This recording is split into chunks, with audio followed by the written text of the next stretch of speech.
Hey boys and girls, I'm back with Powerless. I'm on chapter 2. Chapter 1 was about the new kid, Daniel, moving in to his new house and Molly saving Georgie at the very end from being hit by a car. And Daniel was like, how did that happen? So I'm on chapter 2, and this one is called The Bus Stop. The only thing worse than your first day in a new town, thought Daniel, is your first day in a new school in a new town. On that morning, his parents offered to drive him, but Daniel knew it was hard enough being the new kid without getting chauffeured around by your parents. He knew better than to give in to his butterflies in his stomach. The first day at a new school was like the first swim in a cold lake. It was better just to dive in and get the initial shock over with. So after a quick breakfast, Daniel grabbed his brand new backpack and walked bravely to the bus stop at the end of Elm Lane. As he waited, he tried to distract himself by reflecting on the mysterious Molly Lee. It had been several days since their strange meeting, and he hadn't seen so much as a glimpse of her since then. No matter how many times he replayed the scene in his head, he could not figure out how Molly had gotten into the street, rescued Georgie from the oncoming car, then returned to her original spot faster, and all without Daniel seeing a thing. As something of an amateur sleuth, Daniel had carefully worked out 3 possible explanations. The first and most likely, if least interesting, solution was that Daniel was just flat out wrong. That when he thought he'd seen Georgie run into the street, he had simply been mistaken. Perhaps it was just Georgie's big blue ball that rolled out there, and Daniel mistook that flash of color for his brother.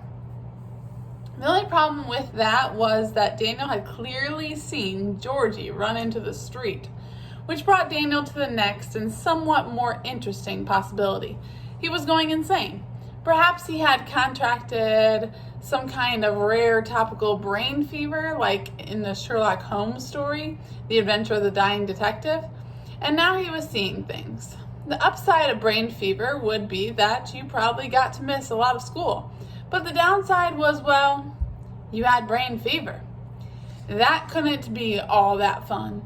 And the fact that, other than this little hallucination, Daniel felt fine pretty much ruled out the rare disease theory, which left explanation number 3. By far the most exciting one, that somehow Molly really had been quick enough to run over and save Georgie from the oncoming car and then carry him back all before Daniel could take a single step. Either she was that fast or she made it appear she was that fast.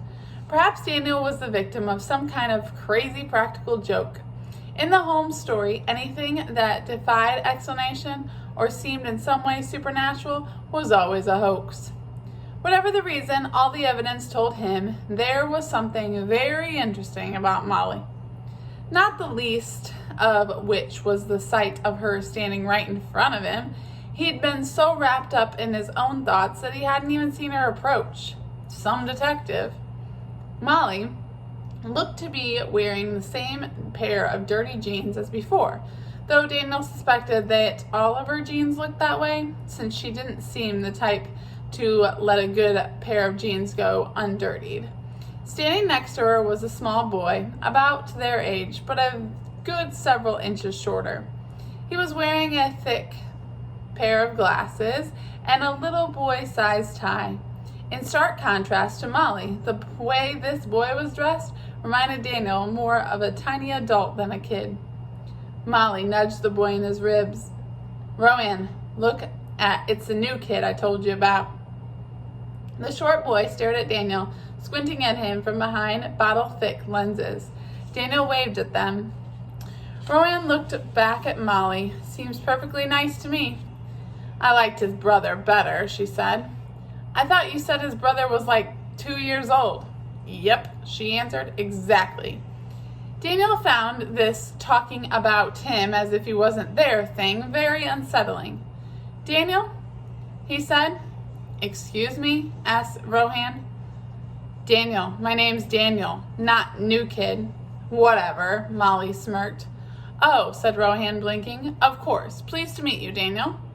The Rowan kid even talked like a little adult, and sure enough, the next minute he was shaking Daniel's hand, a firm, professional handshake. "Don't mind Molly," said Rohan, smiling big. "She's a bit territorial, and she doesn't like it when new people show up in her neighborhood. Bears are like that too, big, silly bears." Molly just rolled her eyes and snorted, but it made Daniel relax a little to see Rohan poking fun at her without getting hit. Rohan stopped, sniffing the air. He made a face. "Uh-oh. Speaking of big and stupid," said Molly, pointing to something coming down the street. Daniel turned to see two rough-looking boys walking toward them. Something about them just said trouble. It was the way they walked, maybe, or the fact that they're carrying book bags or books at all, that they weren't carrying book bags or books at all for that matter. They just looked tough, like the kind of boys who plan to pay for lunch with someone else's money. "Crud," said Rohan. "It's Clay Cudens.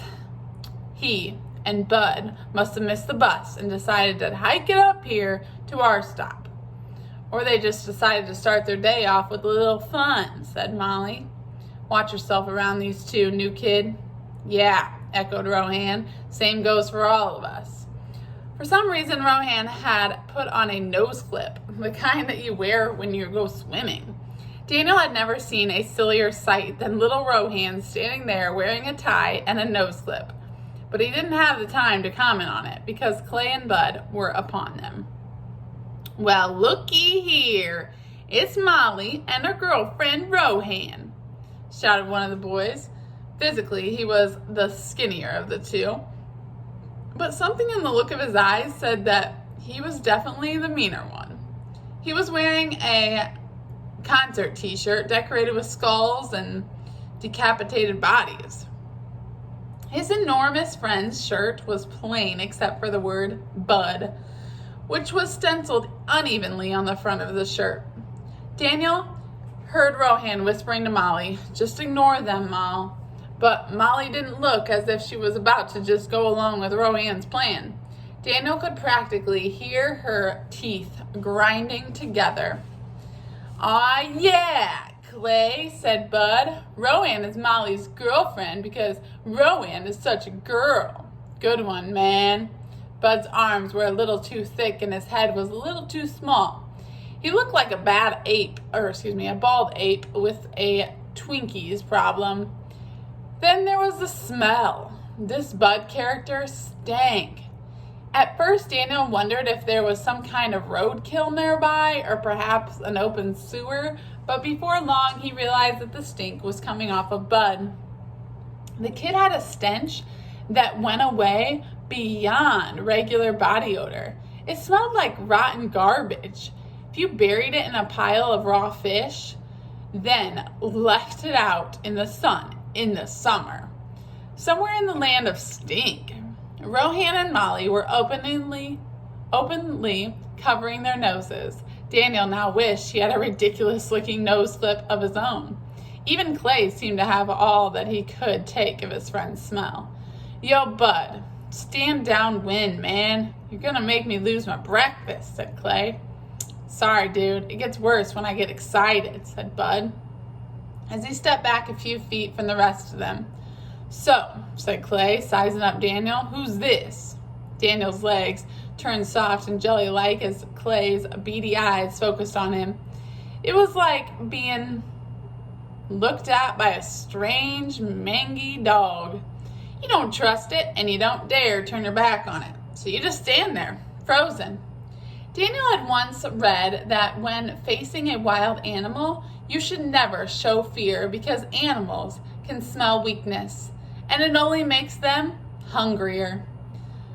Bolstering his courage, he took a deep breath and answered, "My name's, oh no, he had just forgotten his own name. I'm the new kid," said Daniel, sounding just like lunch.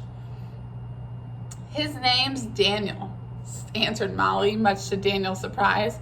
"Daniel, huh? Clay sneered as he stepped closer. He was a good several inches taller than Daniel. So, are these your new best friends, Daniel? A crazy Buddha and a girl? I'm Hindu, not Buddhist, Rowan chirped. Oh, be quiet. No one's talking to you, said Bud from several feet away. So what's the story, new kid? Asked Clay, putting one of his long arms around Daniel's shoulders. Are these losers your friends or what? Daniel immediately recognized what was going on. Clay was giving him a choice. In Clay's eyes, Daniel was a blank slate, a new kid with no allegiances.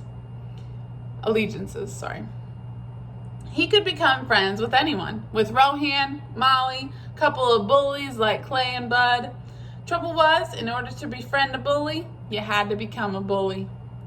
Daniel was going to have to go with the short kid and the tomboy. Yeah, he said, gesturing to Molly and Rohan, I guess they are my friends. Clay's eyes narrowed to tiny slits. Too bad for you, new kid.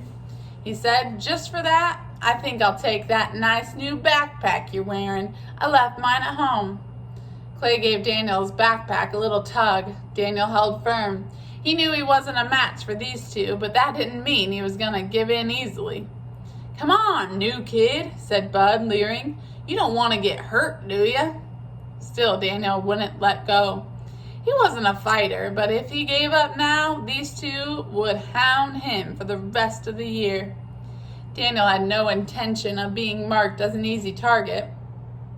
An ugly look crept over Clay's face. Warned ya. Clay pulled again, only this time much harder. Impossibly hard. Daniel felt his feet leave the ground, and when his head finally stopped spinning, he realized that Clay had thrown him at least 12 feet. This boy was stronger than a grown man, stronger than 10 grown men. Molly came to his rescue. Daniel didn't even see her move, but there she was, standing face to face with Clay, yelling at him to return Daniel's backpack. Bud began giggling like a hyena, and the air grew thick with his stench. Daniel was bruised up a bit, and his head was still ringing from being thrown around like a rag doll. But he wasn't about to sit by and let Molly fight this fight for him, no matter how strong Clay might be. I can handle this, said Daniel, getting to his feet. Give me back my bag, Clay. Oh, the new kid's a scrapper, huh? Said Clay, looking over at Molly's head.